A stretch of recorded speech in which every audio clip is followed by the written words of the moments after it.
Meu colega médico, seja bem-vindo a mais um episódio do Obesidade se trata com responsabilidade. Aqui nós discutimos estudos científicos, casos clínicos, medicina baseada em evidências no campo da obesidade. Essa área da medicina que tem se desenvolvido muito nos últimos anos, principalmente no que diz respeito às novas terapias farmacológicas e o impacto que isso tem tido na vida dos nossos pacientes, na vida da população. Hoje nós vamos ver um artigo de revisão em que nós vamos viajar pelas mais diferentes medicações que estão em estudo.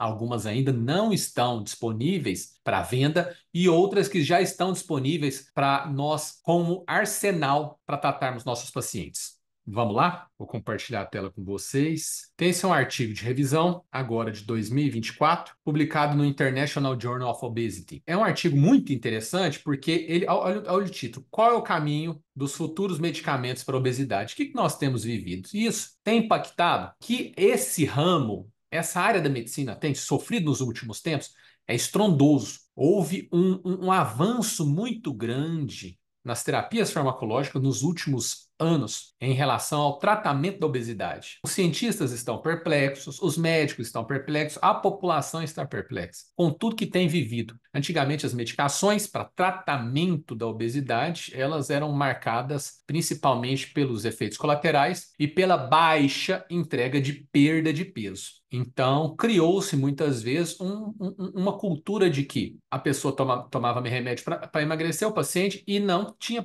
perda de peso ou tinha muito pouco perda de peso. E os efeitos colaterais incomodavam bastante os pacientes. Mas com o estudo cada vez mais aprofundado, e eu falo isso em aulas anteriores, das incretinas, dos hormônios intestino-pancreáticos, houve um grande avanço nessa terapia farmacológica. Então, olha aqui o recorte da revisão do artigo. Intervenções no estilo de vida, incluindo dieta, exercícios e mudança comportamental, são a pedra angular do tratamento da obesidade com diversos benefícios. Isso é claro, isso tem que ficar claro para nós. Colega médico, tratamento da obesidade envolve como base mudança comportamental, dieta e atividade física. Precisamos ter isso em mente. Agora, também precisa ter em mente que precisamos entender a obesidade enquanto doença. Sendo uma doença, e eu gosto dessa definição, é uma doença complexa, crônica, progressiva, recidivante. Entendendo que a obesidade é uma doença, as mudanças no estilo de vida apenas são ineficazes a longo prazo. E isso é uma diretriz da ABESO, Associação Brasileira para o Estudo da Obesidade. O que fala?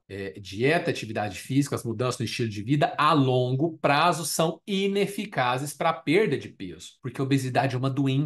Então, ela deve ser tratada dessa forma, a longo prazo. Claro que a base é a mudança no estilo de vida, mas outras medidas devem ser tomadas para o benefício do nosso paciente. Então, olha só, mas mesmo as intervenções mais intensivas no estilo de vida, elas resultam apenas em até 10% de perda de peso em média. Então, somente as mudanças no estilo de vida que nós vimos aqui, elas geram, em média, uma perda de 10% do peso perdido. E a manutenção do peso permanece um desafio, a manutenção do peso perdido, já que se espera que 80% da perda de peso seja recuperada nos próximos anos. Então, a gente precisa começar a entender quais são os principais fatores para o ganho de peso após uma perda de peso. Então, o paciente perdeu peso. O que leva a ele reganhar esse peso perdido a longo prazo? Primeiro, ele vai evoluir com uma persistência de uma taxa metabólica basal mais baixa, o metabolismo vai abaixar. Segundo, ele vai ter um aumento do apetite. E esses fatores estão possivelmente ligados a sinais anorexígenos diminuídos e sinais orexígenos aumentados, que é o que a gente discutiu no nosso último encontro, daquela ligação entre o trato gastrointestinal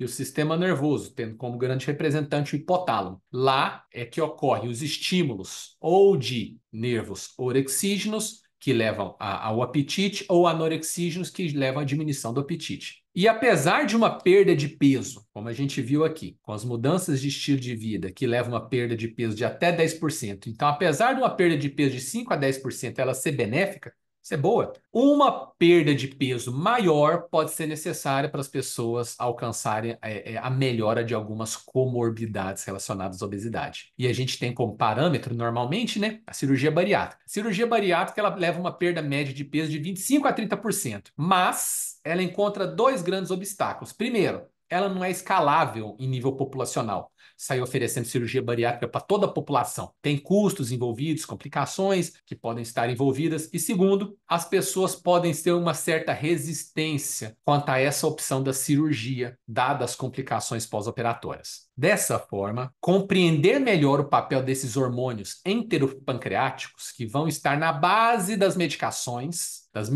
de ponta hoje para o tratamento da obesidade, e como esses hormônios atuam no controle do apetite, da regulação do apetite, da glicemia, e tendo como principal representante o GLP-1, como que essas medicações vão ser eficazes e seguras para o tratamento da obesidade e diabetes mellitus tipo 2. Semaglutida, por exemplo. A semaglutida, atualmente, 2,4 mg uma vez por semana. Ela é o mais recente agonista do receptor GLP-1 que foi aprovado para o manejo da obesidade e ela resulta em uma perda de peso média entre 15% e 17% por meio da redução do apetite. Mas ainda existe uma diferença importante entre a perda de peso que pode ser alcançada com a cirurgia bariátrica e as medicações para a obesidade atualmente aprovadas. E também existem diferenças nas respostas ao tratamento com os agonistas do GLP-1, o grande representante, o Ozempic. Por exemplo, pessoas com diabetes mellitus tipo 2 podem alcançar menos perda de peso em comparação com aquelas sem diabetes. É o que mostra os ensaios clínicos, apesar das intervenções no estilo de vida serem semelhantes. E além disso, os agonistas do receptor do GLP-1, o Ozempic, atualmente aprovados para o tratamento da obesidade, eles estão aonde? Como na apresentação deles na forma injetável. E as pessoas também podem relutar, ter uma certa resistência a considerar tratamento com medicações injetáveis. Aqui eu coloquei os principais hormônios enteropancreáticos que atuam, como a gente já discutiu antes,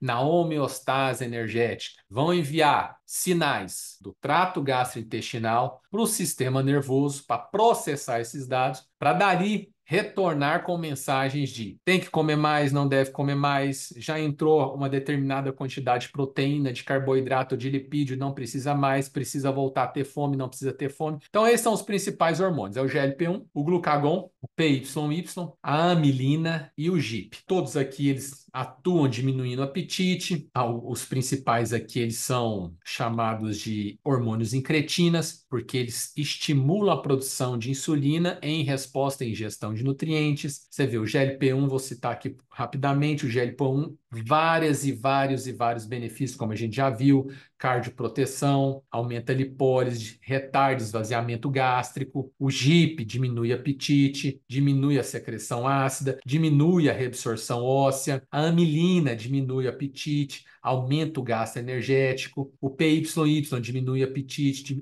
retarda esvaziamento gástrico, o glucagon, que diminui apetite, diminui esvaziamento gástrico, aumenta consumo energético. Então aqui, só para a gente ter uma ideia, que como a gente vai falar ao longo aqui da nossa discussão de novas terapias baseadas em hormônios enteropancreáticos, a base vai ser estes hormônios aqui que eu estou apresentando agora. Colega médico, olha como é interessante esse slide. Esse slide aqui que vai guiar a nossa apresentação hoje. O projeto inicial é mostrar para vocês como está todo vapor o estudo das medicações para o tratamento da obesidade. E quem é a principal medicação nesse momento? A principal medicação até o presente momento, pelo menos aqui no Brasil, que ainda não chegou o tirzepatida, é o Ozempic. O Ozempic é um agonista do receptor GLP-1. Ele que compõe a cerne da espinha dorsal. Porque os cientistas partiram do pressuposto que se com o GLP-1, que é um hormônio intestinal, colocar ele numa classificação maior. É um hormônio pancreático intestinal que está possibilitando perda de peso, porque os outros também não possibilitariam. Então, a partir desse raciocínio, começaram a estudar os outros hormônios pancreáticos intestinais.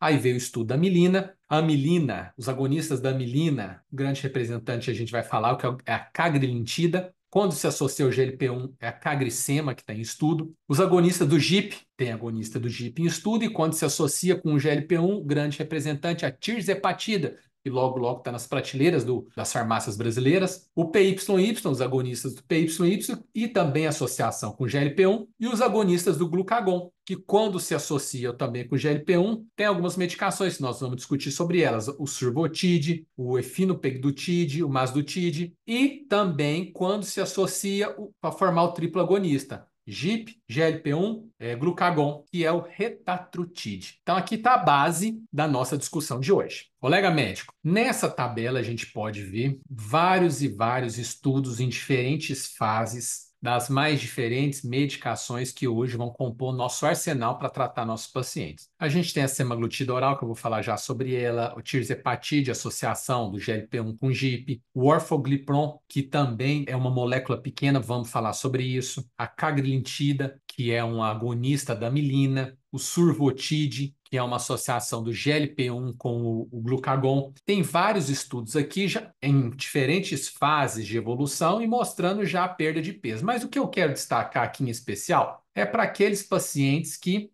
teriam uma certa resistência em fazer uso da medicação injetável. Para superar essas barreiras, estão cada vez mais estudando uma melhor entrega da semaglutida oral para evitar a medicação injetável. E olha o que mostrou o estudo Oasis 1 em pessoas com obesidade sem diabetes mellitus. Esse estudo é de fase 3, de 68 semanas, avaliou a segurança e a eficácia da semaglutida oral, 50 miligramas, que resultou em 17,4% de perda de peso em comparação com 1,8% de perda de peso em relação ao placebo. Além disso, também associado a melhoras em vários fatores de risco cardiometabólicos. Então, olha só, é o desenvolvimento das medicações que já está migrando também, entrega das medicações não só injetável, mas uma migração para essas medicações para sua forma VO, via oral. Olha esse que interessante. Também vários estudos aqui com diferentes medicações, estudos em diferentes fases. Mas olha o que é interessante nisso aqui. Aqui está comparando esse estudo em pessoas com diabetes mellitus tipo 2, a semaglutida oral, 50 miligramas, uma vez ao dia, resultou em 9,8% de peso, em comparação com a semaglutida oral, 14 miligramas, após 68 semanas no ensaio Pioneer Plus. E, além disso, a semaglutida oral de 50 miligramas também reduziu a hemoglobina glicada em média 2,1% em 68 semanas, em comparação com a semaglutida 14 miligramas, que reduziu a hemoglobina glicada em 1,3%. E qual que é a questão aqui que a gente quer levantar? A questão é que as medicações agora, os estudos estão evoluindo não só mais para medicações injetáveis, mas também poderosas medicações que vão oferecer não somente a perda de peso, mas melhora de riscos cardiometabólicos por via oral. Olha que interessante. O orforglipron. Ele é um agonista do receptor GLP-1 via oral. Diário, ele é não peptídico, ou seja, é uma molécula pequena que vai interagir com o receptor do GLP-1 de uma maneira um pouco diferente em relação à associação do GLP-1 nativo. Só que, mais especificamente, o orforglipron ele é um potente agonista parcial do receptor do GLP-1 que vai facilitar a ativação das proteínas G, ao invés de recrutar a beta-arrestina no receptor do GLP-1. Mas que conversa toda que é essa? Vamos lá, vou explicar. O orforglipron é uma molécula pequena. O que quer dizer que ele é uma molécula pequena? Ele é uma substância, portanto, de baixo peso molecular, que pode, portanto, ser facilmente absorvido e distribuído no corpo humano. Pelo fato dele ser pequeno, essas moléculas elas podem penetrar de uma maneira mais eficiente nas células e interagir com alvos específicos, como proteínas, receptores, que são fundamentais nos processos biológicos. Trazendo para a farmacologia, essas moléculas pequenas elas são frequentemente usadas como medicamentos, devido à possibilidade de poderem ser formuladas para absorção oral, o que é mais conveniente para os pacientes em comparação com os métodos de injeção. E, além disso, são mais baratas porque são produzidas em relação às moléculas grandes. Moléculas grandes são proteínas e anticorpos. E elas têm a capacidade de atravessar as membranas celulares mais facilmente e alcançar alvos intracelulares, o que é útil para uma variedade de tratamentos, inclusive tratamento de câncer, infecções. Então, essas moléculas pequenas, elas estão trazendo esse avanço agora para o tratamento da obesidade. E sobre essa questão dessa sinalização de proteína G, recrutamento de beta-arrestina, o que é isso? Existe uma família de receptores, são os receptores acoplados à proteína G, que são a maior família de proteínas de receptores celulares, e eles estão envolvidos em quase todos os processos importantes do nosso corpo. Eles respondem por uma variedade de sinais externos, de hormônios, neurotransmissores, e eles vão transduzir esses sinais para dentro da célula,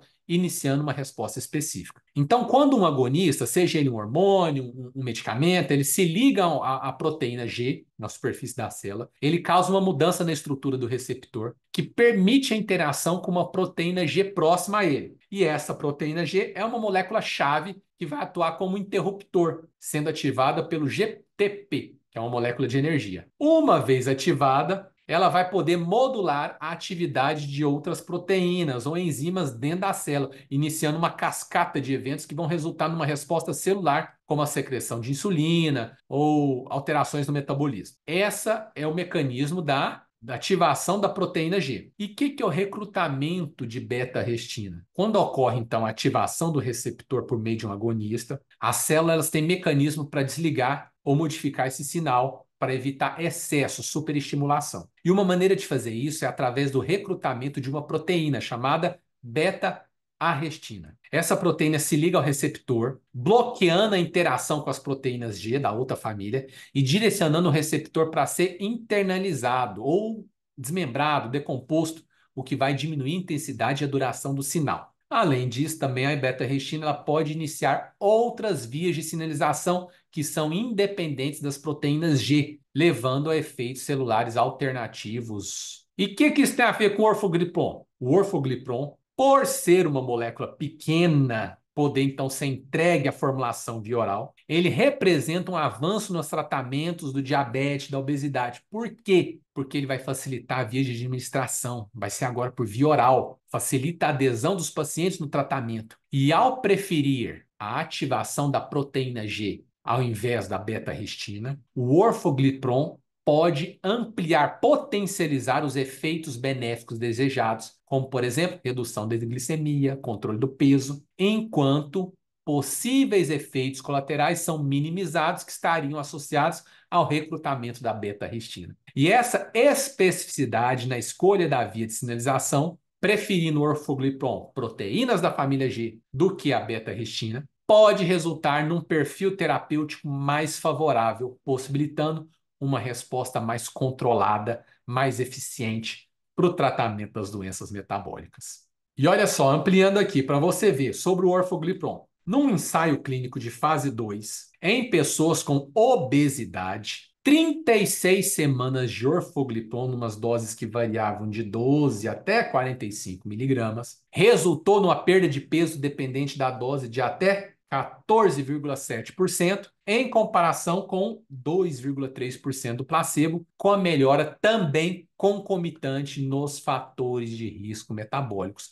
Mais uma medicação em estudo, mais uma medicação que vai compor nosso arsenal para o tratamento dos nossos pacientes. E aqui nós temos a combinação dos hormônios enteropancreáticos na gestão da obesidade. Tem os agonistas do GIP, os agonistas do GIP com GLP-1, GLP-1 com antagonistas, nós vamos falar sobre isso, do GIP, os coagonistas GLP-1 e do glucagon, os triploagonistas, o retratutide, nós vamos falar sobre ele, os agonistas da amilina, que é a cagrelintida, a GLP-1 com amilina, que é a cagricema, vamos falar sobre isso, e o peptídeo Y. Então, o GIP, ele é secretado pelas células K, células enteroendócrinas, no jejum em resposta à ingestão de alimentos, e ele atua dessas várias formas aqui, ó. Vai aumentar a lipogênese, vai aumentar a secreção de insulina, síntese da insulina, proliferação de células beta, diminuir a apoptose das células beta, vai atuar como aumentando a proliferação de células precursoras neurais,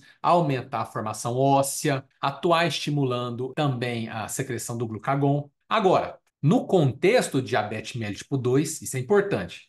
A capacidade do GIP de estimular a secreção de insulina no contexto do diabetes e melhorar, portanto, a glicemia está prejudicada. Então, um estudo clínico recente de fase 1 com o agonista do GIP de longa ação mostrou que doses repetidas por 4 semanas induziram uma modesta perda de peso, entre 1,9 e 3,1 quilos, em comparação com 0,4 quilos do placebo em pessoas com diabetes mellitus tipo 2. Então, o GIP sozinho, ele encontra grande resistência em atuar nos pacientes com diabetes mellitus tipo 2. Por isso que, próximo slide, aqui nós vamos ver um agonista duplo, então. Aqui já é a associação do GIP com GLP-1, que é a tirzepatida. Tirzepatida. A tirzepatida, que vai chegar nas próximas semanas no mercado brasileiro, é um agonista duplo, associação do GIP com GLP-1, e que foi estudada nos estudos Surmont. Eu coloquei aqui os 4 estudos Surmont.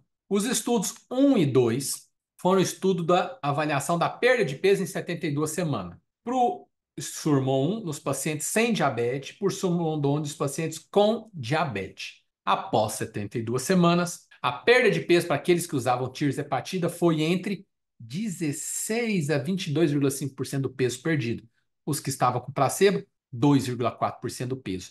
E quando terminou o estudo, fechou o estudo com 72 semanas, os pacientes ainda estavam perdendo peso. Olha só, o poder, a intensidade dessa medicação. Agora, no Surmont 2, da mesma forma, 72 semanas, os pacientes com diabetes mellitus tipo 2 tiveram uma perda de peso média de 15,7%, em comparação com o placebo, que foi de 3,3%. Tanto no Surmont 1 quanto no Surmont 2, houve também benefícios cardiovasculares, melhora nos parâmetros de qualidade de vida também. E os principais efeitos adversos foram de leve a moderada intensidade, principalmente gastrointestinais, náusea, vômito, diarreia. Somente entre 4% a 6% houve interrupção, os pacientes pararam de tomar medicação devido a efeitos adversos. No Surmont 3, o que aconteceu? O Surmont 3 avaliou a tirzepatida em comparação com o placebo por 72 semanas. Só que nas primeiras 12 semanas, como que foi o tratamento? Foi intervenção intensiva no estilo de vida dos participantes. Dieta de baixa caloria e atividade física. Após as 12 semanas, aqueles pacientes adultos com obesidades que alcançaram uma perda de peso maior que 5% só com mudança de estilo de vida, eles foram randomizados para placebo ou para tirzepatida. Nesse período inicial de 12 semanas, a perda de peso média foi de 6,9%. Deu as 12 semanas, quem perdeu mais 5%, metade vai para placebo, metade vai tomar tirzepatida. Aqueles que tomaram a tirzepatida alcançaram a perda de peso adicional de 18,4%, em comparação com um ganho de peso daqueles que passaram para o placebo em 2,5%. No Surmont 4, o ensaio Surmont 4 avaliou, eu falei dele algumas semanas atrás, foi um ensaio clínico que avaliou a manutenção do peso perdido com a tirzepatida, também de 2 períodos. Um período inicial aberto de 36 semanas, todo mundo tomando tirzepatida. Depois das 36 semanas, fechou um duplo cego, metade para tirzepatida, continuou com a tirzepatida, a outra metade foi para placebo. E qual foi o resultado final depois disso tudo? Olha só, no final do Surmont 4, 88 semanas, 25,9% dos pacientes do grupo placebo conseguiram alcançar uma perda de peso maior que 15%, em comparação com 84,1% dos pacientes que mantiveram a tirzepatida. Portanto, a tirzepatida, que vai chegar nas prateleiras das farmácias com o nome de Mounjaro, entrega perdas de peso superiores ao Ozempic, a semaglutida sozinha, ao análogo do GLP-1 sozinho. Olha a que ponto a medicina tem avançado. E o Surmont 4, se você não viu, depois você termina esse vídeo aqui, volta e vê a discussão do Surmont 4, ela é fantástica. Ela é fantástica. Ela vem mostrar para a gente a importância da manutenção da medicação para manter peso perdido. Porque muitas pessoas, inclusive colegas médicos, têm aquela ideia. Tratei meu paciente, Ele atingiu o peso que queria, suspendo a medicação. O Surmon 4 veio mostrar que suspender medicação está associado a reganho de peso. A discussão aprofunda um pouco mais, porque eu não vou falar muito, eu vou esperar você voltar lá e ver o vídeo, mas eles não recuperaram todo o peso que haviam perdido, eles recuperaram uma parte do peso perdido.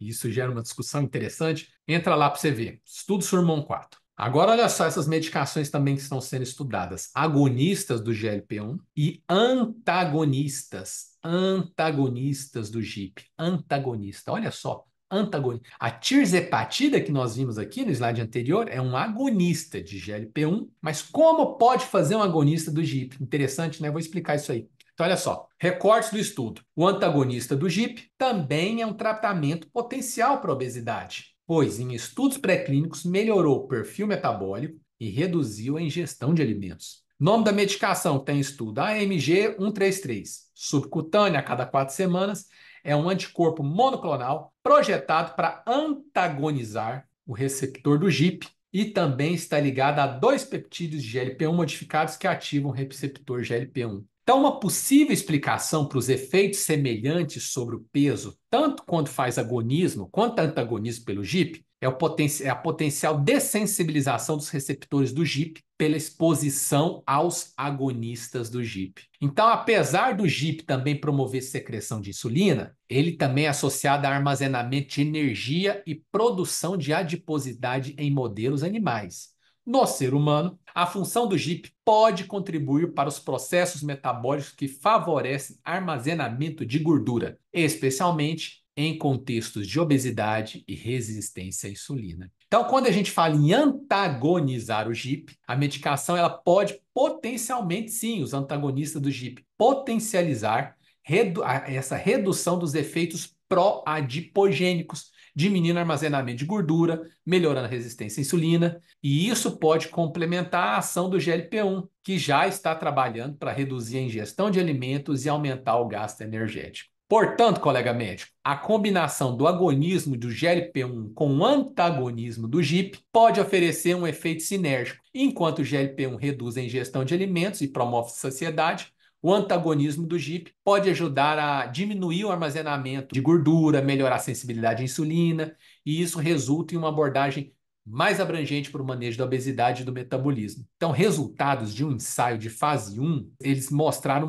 uma avaliação clínica adicional com uma perda de peso dependente da dose de até 14,5% com essa medicação, o AMG 133, quando comparado com o placebo, que teve perda só de 1,5% até o dia 85. Então, olha só, o AMG 133 levou a perda de peso em 85 dias de 14,5%, em comparação com o placebo, que perdeu peso só 1%. Só que é importante notar que a perda de peso nos participantes desse ensaio foi mantida, além disso, por meses após a última injeção dessa medicação. E como evento adverso, foi principalmente, como é clássico desse grupo todo de medicação, náusea e vômito, só que foram transitórios. E tem também, atualmente, um estudo em fase 2 de 52 semanas sobre o AMG 133 em pessoas com sobrepeso e obesidade e que vai trazer mais resultados para nós. Aqui nós vamos ver os coagonistas do GLP-1 associado com quem dessa vez? O glucagon. O glucagon ele é secretado pelas células alfa-pancreáticas e o principal local de ação fisiológica dele é no fígado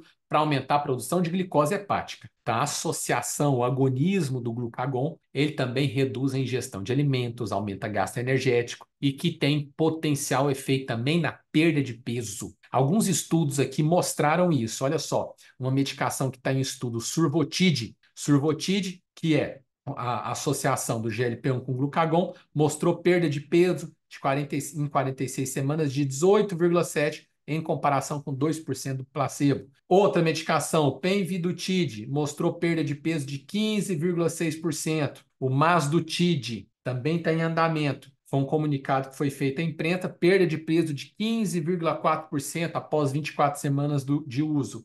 E o Efinopegdutide, perda de peso de 11,8%, em comparação com 7,5% da liraglutida e 1,8% do placebo. também novas medicações que vão estar entrando na nossa paleta de oportunidades, de possibilidades para tratar nossos pacientes com obesidade. O agonista triplo, que a gente falou sobre ele anteriormente, que é o agonista do GLP-1 com glucagon, com o GIP, como que ele chama? Retatrutide. Retatrutide. Olha só o que o recorte do estudo fala. Em um estudo de fase 2, em pessoas com obesidade sem diabetes, o retatrutide, na dose de 1 a 12 miligramas, levou perda de peso de até 24,2% no final do período de tratamento de 48 semanas, em comparação com 2,1% do placebo. Nas 48 semanas, uma perda de peso maior que de 25% ocorreu em até 48% das pessoas com dose de 8 e 12 miligramas em comparação com o placebo. E uma maior porcentagem de perda de peso foi apontada com retatrutide entre os participantes com IMC maior que 35. Olha só, tendo mais IMC, perde ainda mais peso e também participantes do sexo feminino. E também houve melhorias significativas no perfil lipídico, na pressão arterial, em comparação com o placebo.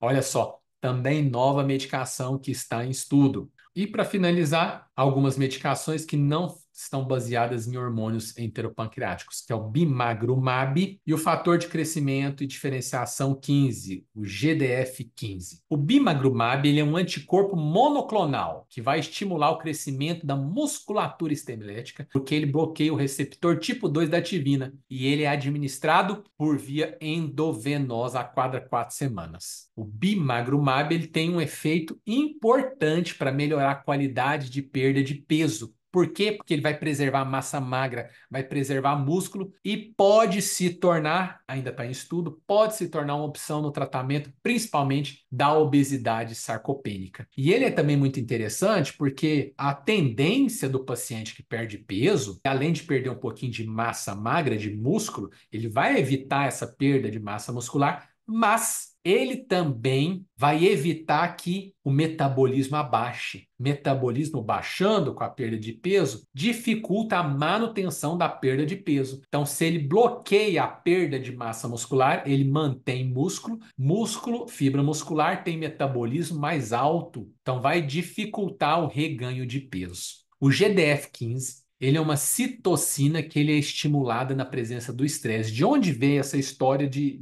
utilizar uma citocina para tratamento da perda de peso? Ele é produzido, secretado por tumores e se associam com tumores que levam a muita perda de peso. Então, partiu-se desse princípio. Usar um receptor, um agonista por receptor de GDF-15, facilitar a perda de peso. Em estudos em cobaias, em ratos, ele aumenta a saciedade e reduz a ingestão de alimentos através de ação no sistema nervoso central. É também outra medicação que está aí para completar o tratamento que nós vamos levar para os nossos pacientes com obesidade. Portanto, meu colega médico, eu encerro essa nossa discussão de hoje, mais uma vez falando da tirzepatida, que tem entregado nos estudos perdas de peso acima de 20% em pessoas sem diabetes mellitus, e outras várias moléculas que estão ainda em ensaios clínicos de fase avançada, que vão atuar no tratamento da obesidade, levando tanto a perda de peso quanto a melhoras metabólicas, e esses valores de perda de peso vão se aproximando cada vez mais da eficácia da cirurgia bariátrica. Então, em geral, o que nós temos visto é uma nova era no cuidado com a obesidade, porque múltiplas medicações eficazes estão surgindo com vias de administração diferente. Agora, nós temos que observar que desafios vão surgir também, incluindo o quê? Precisamos entender melhor o potencial completo dos benefícios, dos riscos das novas medicações, para garantir um acesso mais amplo e igual para as pessoas que têm, para os nossos pacientes que têm obesidade. Olha só.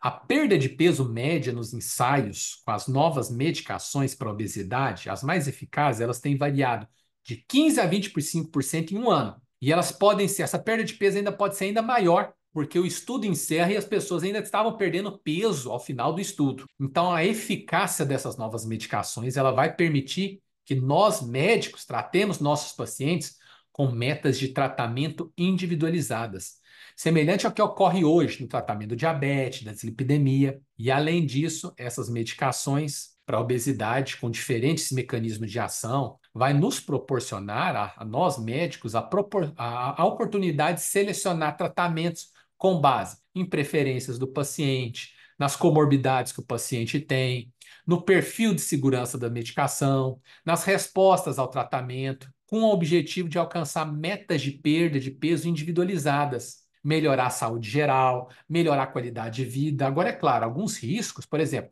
risco de colilitíase, de deficiência de micronutrientes, quando ocorre essa perda rápida de peso, a perda da massa muscular, são algumas preocupações particulares que nós temos que ter e tem que estar acompanhando. Agora, uma nutrição adequada, com foco na ingestão de proteínas, atividades físicas de resistência durante a fase de perda de peso, pode ajudar as pessoas a preservar a massa muscular magra e prevenir a deficiência dos micronutrientes. Então, a introdução dessas novas medicações para a obesidade, ela pode mudar o foco da equipe multidisciplinar para o suporte nutricional durante a fase da perda de peso rápida e para mudanças comportamentais, com o objetivo de apoiar a manutenção do peso perdido, de uma forma semelhante à que acontece hoje em dia no acompanhamento pós-bariátrica dos pacientes que submetem a cirurgia. E é importante notar também que as taxas de perda de peso com as novas medicações podem ser individualizadas,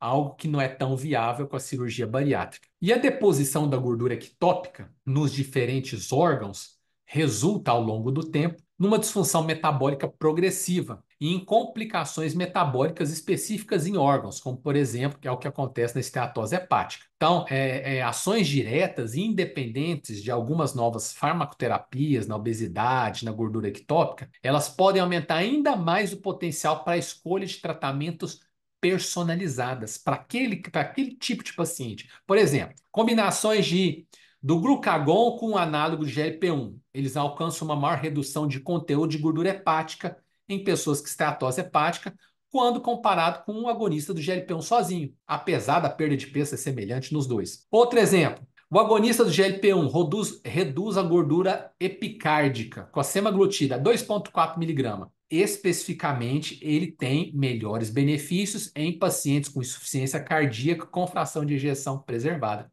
Então, a gente está chegando nessa fase em que, dependendo da comorbidade, preferência do paciente, a gente vai poder escolher o melhor tipo de medicação para ele. Compreender esse potencial completo de cada medicação, de cada molécula na melhoria das complicações metabólicas, no contexto da obesidade, vai ser fantástico. Vai ser fantástico. É isso, colega médico. Eu encerro esse estudo científico de hoje dizendo para você: vamos criar uma comunidade médica. É fascinante o que tem acontecido hoje, o benefício que nós vamos trazer para os nossos pacientes com obesidade, depois de muitos e muitos e muitos anos, com medicações que não entregavam tanta perda de peso com segurança e tantos benefícios cardiometabólicos como as medicações hoje têm entregado. Se você tem gostado desse conteúdo, se tem sido interessante para a sua prática clínica, se inscreve aqui no canal, deixa um like, ativa as notificações para a gente estar criando uma comunidade médica que trata obesidade com responsabilidade. Até a próxima.